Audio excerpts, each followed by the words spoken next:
પણ પ્રેમ તો કેવલ ઠાકોરજી સાથે કરો. આ વ્યવહાર સંસાર સાથે પ્રેમ પૂર્વકનો વ્યવહાર, કેવલ વ્યવહાર. વૈષ્ણવ વ્યવહારમાં બહુ કુશળ હોવો જોઈએ. લૌકિકમાં એ રીતે વ્યવહાર કરે કે બધાને એમ જ લાગે અમારી જોડે બહુ પ્રેમ છે, પણ વૈષ્ણવનો તો કેવલ પ્રેમ પૂર્વકનો વ્યવહાર સંસારમાં હોય. પ્રેમ તો કેવલ ને કેવલ ઠાકોરજીમાં હોય. તમે સાધારણ નથી. આ એક વસ્તુ સમજી લેજો. અહીંયા જે કોઈ પણ તમે બેઠા છો, તમે સાધારણ નથી.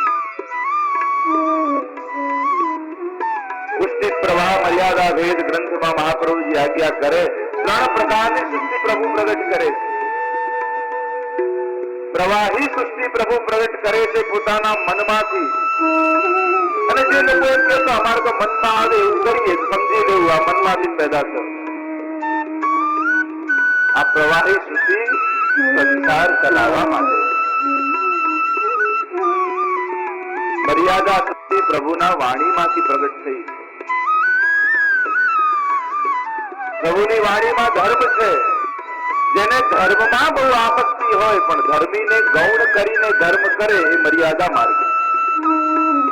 એને એમ કહો કે આટલા ઉપવાસ કરો તો એને બહુ, એને એમ કહો કે આ તીર્થમાં જઈએ તો બહુ ગમે, એને એમ કહો કે આ જાપ અખંડ કરો તો બહુ ગમે, પણ એને કહો કે ઠાકોરજીની સેવા કરવા અડધો કલાક બેસો તો સેવામાં એટલો આનંદ ના.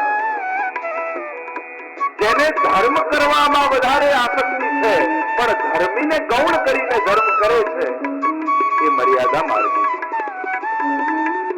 કિંતુ પુષ્ટિ કાયેન નિશ્ચય. આ પુષ્ટિ સૃષ્ટિ તો ઠાકોરજીએ પોતાના શ્રીઅંગમાંથી પ્રગટ કરી, પોતાના શ્રીઅંગની સેવા. તમારો જન્મ આ ભૂતલ પર તમારા આવવાનો ઉદ્દેશ્ય એક જ છે અને એ છે ભગવત સેવા. સર્વદા સર્વભાવેન ભજનીયો વ્રજાધિપ સત્યાયમેવ ધર્મો હિ નાન્યક્વાપી. હે વૈષ્ણવો, મહાપ્રભુજી આજ્ઞા કરી રહ્યા છે. વૈષ્ણવનો ધર્મ શું? સર્વદા સર્વભાવેન ભજનીયો વ્રજાધિપ. એ વ્રજાધિપ શ્રી કૃષ્ણની સર્વભાવે સેવા કરવી એ જ કેવલ વૈષ્ણવનો ધર્મ છે. નાન્યક્વાપી કદાચ. તમે શેના માટે પેદા થયા? જો બાકી બધા ભલે બધું કરતા હોય, લોકો બીજાના ઉદાહરણ આવે, પેલા તો કરે છે પછી અમે કરીએ એમાં શું છે? એ ભલે કરતા પણ તમે પુષ્ટિ માર્ગી વૈષ્ણવ છો. તમે ભગવાનની શ્રીઅંગની સૃષ્ટિ છો.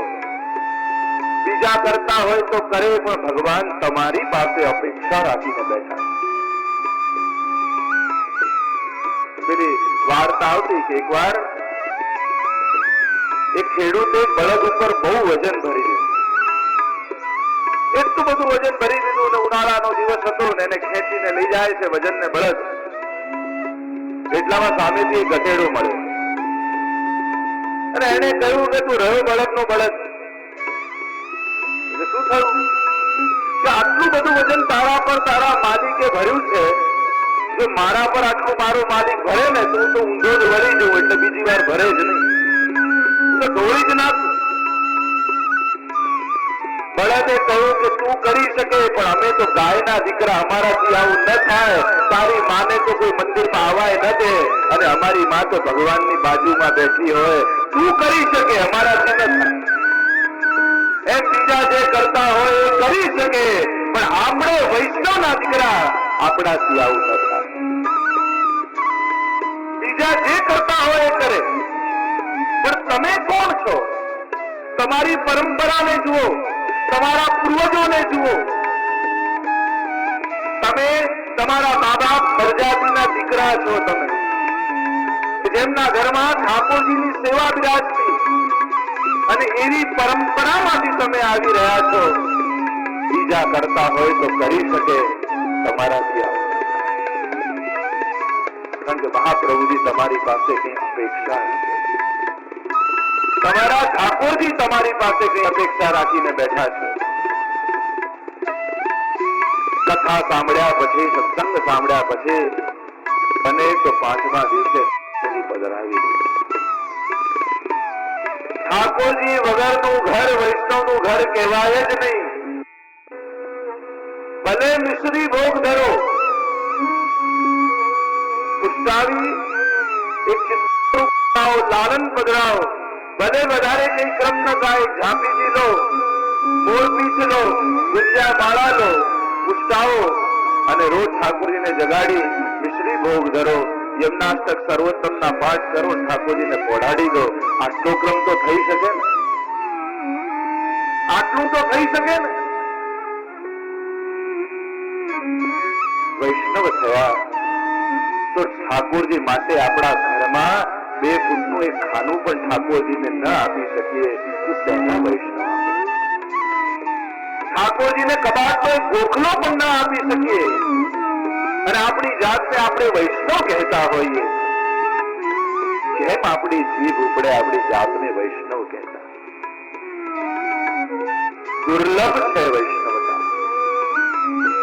મનુષ્યત્વ દુર્લભ છે, મુમુક્ષત્વ દુર્લભ છે અને મહાપુરુષનો આશ્રય દુર્લભ છે. સદગુરુ દુર્લભ છે. મહત્સંગસ્તુ દુર્લભો અગમ્ય અમોઘસ્ય. નારદજી ભક્તિ સૂત્રમાં કહે છે કે મહાપુરુષનો સંગ એ અમોઘ છે. એ ક્યારે નિષ્ફળ જતો નથી. સાનિધ્ય માત્ર દત્ત શ્રી કૃષ્ણ પ્રેમ. મહાપ્રભુજી કેવા છે? વલ્લભ કેવા છે? ક્ષણવાર જો વલ્લભના સાનિધ્યમાં કોઈ બેસે તો મહાપ્રભુજી એને કૃષ્ણ પ્રેમથી ભરી દે છે. મહાપુરુષનો સંગ દુર્લભ. જીવનમાં જે ક્ષણ મહાપુરુષનું સાનિધ્ય મળી ગયું, જીવનમાં પરિવર્તન આવવા લાગે. મહાપુરુષ કોણ? જેના સાનિધ્યમાં બેસવા માત્રથી ભગવાનમાં પ્રેમ વધવા લાગે તે મહાપુરુષ. જેનું સાનિધ્ય જ ભક્તિનું દાયક હોય એ મહાપુરુષ. જેના ચરણોમાં બેસવાની ઈચ્છા થાય, જેનો સંગ કરવાની ઈચ્છા થાય એ મહાપુરુષ. જેની સાથે રહેવાની ઈચ્છા થાય એ મહાપુરુષ. જેની આજ્ઞામાં રહેવાનું મન થાય એ મહાપુરુષ. જો મહાપુરુષ મળે તો એમ થાય કે